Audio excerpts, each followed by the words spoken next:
Good day, children.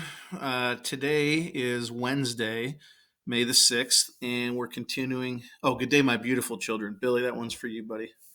Uh, Today, we're continuing with our discussion on American involvement in Vietnam and the escalation of the war.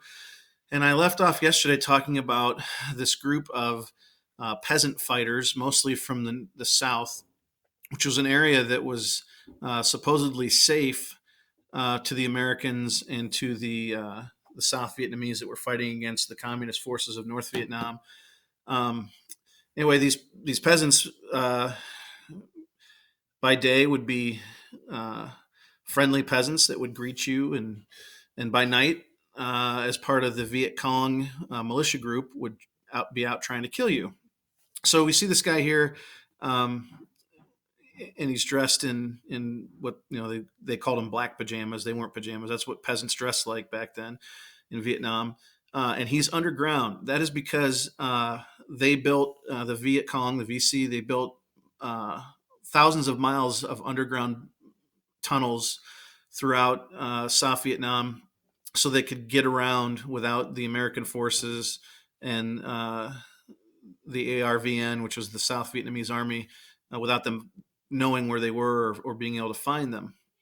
And it was very difficult. So, if you're an American or you're a South Vietnamese Army troop, you had to worry about the North Vietnamese, the regular Army, the Viet Minh, and then you also had to worry about the Viet Cong. And you never knew who was friends or who was foe. And because of this style of guerrilla warfare, both sides are going to fight incredibly dirty. And so I'm gonna warn you, these pictures are really graphic, but this is just two examples of what I'm talking about. The Viet Cong all around South Vietnam, which is supposed to be a safe zone, they would have car bombs and other terrorist activities. They would strap themselves with explosives and run into restaurants and blow themselves up. They would attack at night using hit and run guerrilla tactics. And so it was really hard to find out where the Viet Cong were and who was friend and who was foe. And so that led to stuff like this. So you look at this picture on the left.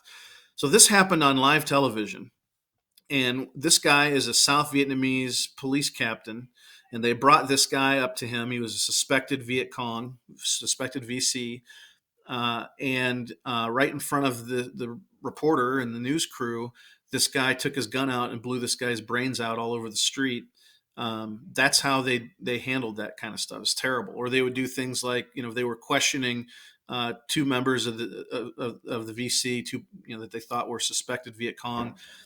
They would take two of them up in a helicopter way, way, way high up, and they'd throw one of them out to his death, and then they'd start asking questions of the second one, because after he saw what happened to his buddy, he would talk. So both sides played incredibly dirty, and this is really bad stuff. Obviously, it's not how you're supposed to. I know all's fair in love and war. There's supposed to be rules to war, and in Vietnam, a lot of those rules were ignored or fudged a little bit. So we get involved, a lot more heavily involved. And at the beginning, it starts very slow. At the beginning, we provided just training and weapons to the Army of the Republic of Vietnam. That's the South Vietnamese Army that were fighting the Viet Minh, the North Vietnamese Communist forces. So in 1960, we sent 900 advisors to South Vietnam. They were there to advise only. They were there to train the ARVN and to advise them. That's it. They were given strict orders to observe only. They were not to engage in combat or fight at all. Period. Those were the rules of engagement. So now JFK, Kennedy, is now president of the United States, and he authorizes the number of advisors to go from 900 to 16,000. And he gives them new rules of engagement. He says, if you are fired upon, you may fire back. You may engage the enemy.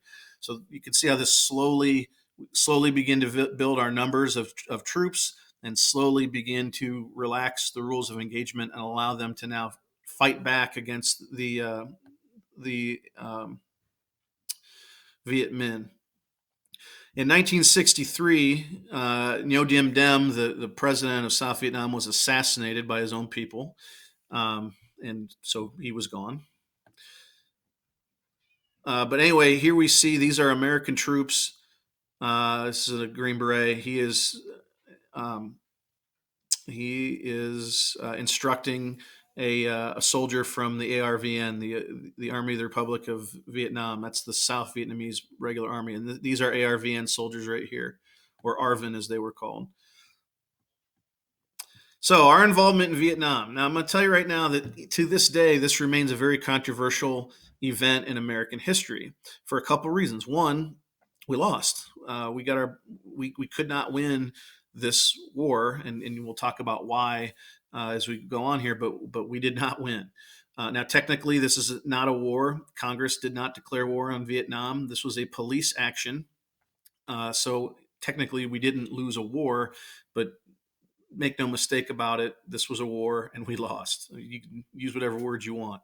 The other thing that made it super controversial in the United States is this is really the first war that's going to be televised. So Americans every night in their living room or in would be sitting around a TV and they would see images like this, like you see with this mother and then these children, and it really had a major impact, mostly negative, on a public opinion in the United States about this war. It was not a very popular war with a lot of Americans. Now, some it was, but for many it was not.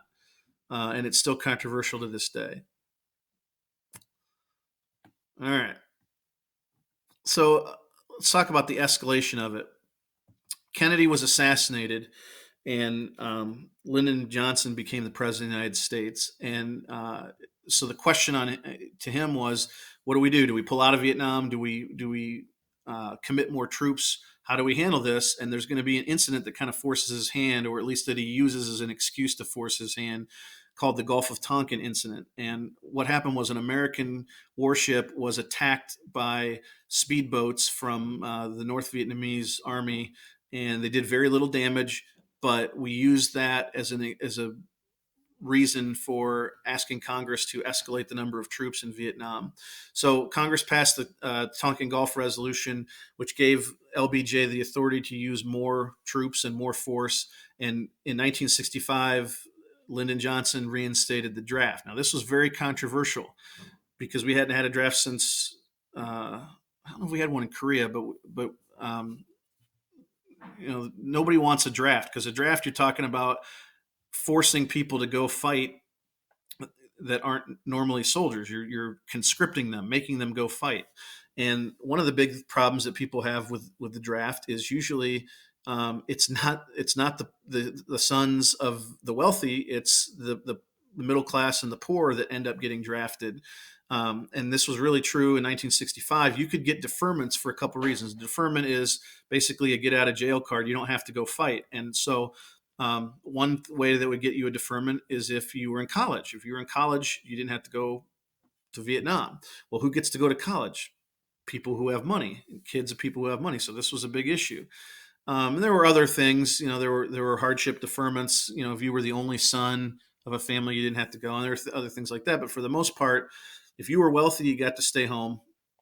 And if you were middle class and below, you could get drafted. That's not it wasn't always the case, but for the most part, that was the deal. And so here are some things about American troops in Vietnam, and then we'll stop. There were over 2 million men that served in Vietnam, and so some of you guys, it would be your grandparents. That'd be the age of the men that served in Vietnam. So some of you probably have grandpas that served in Vietnam. My dad did not serve. Luckily for him, he had blown out his knee his senior year of high school playing football, and so he was designated 4F, which means unfit, medically unfit to serve. Also, he went to college, so he would have been deferred anyway. Most of the 2 million that served in Vietnam were drafted. 30% of those who got drafted got those deferments I talked about, so they didn't have to go. And a huge percentage of the soldiers that did end up having to go were from poorer families, and a large percentage of them were minorities. So again, this is part of the reason why a lot of people hated this war, is they saw it as a class war as well. Like, if you're rich, you don't have to go fight, but if you're poor, you got to go and possibly die in the jungle. So here are just the pictures of some of the soldiers. You see a lot of minority troops, and most of them very, very young. Uh, Okay. So tomorrow, or possibly next week, I may give you the day off tomorrow. We'll see. We're going to talk about what fighting and combat was like during the Vietnam War, um, which I don't like to glorify violence, but if you're into military history, this is kind of some interesting stuff. So we'll get into that tomorrow. So that's it for today. Peace and love, and I'll catch up with you guys soon.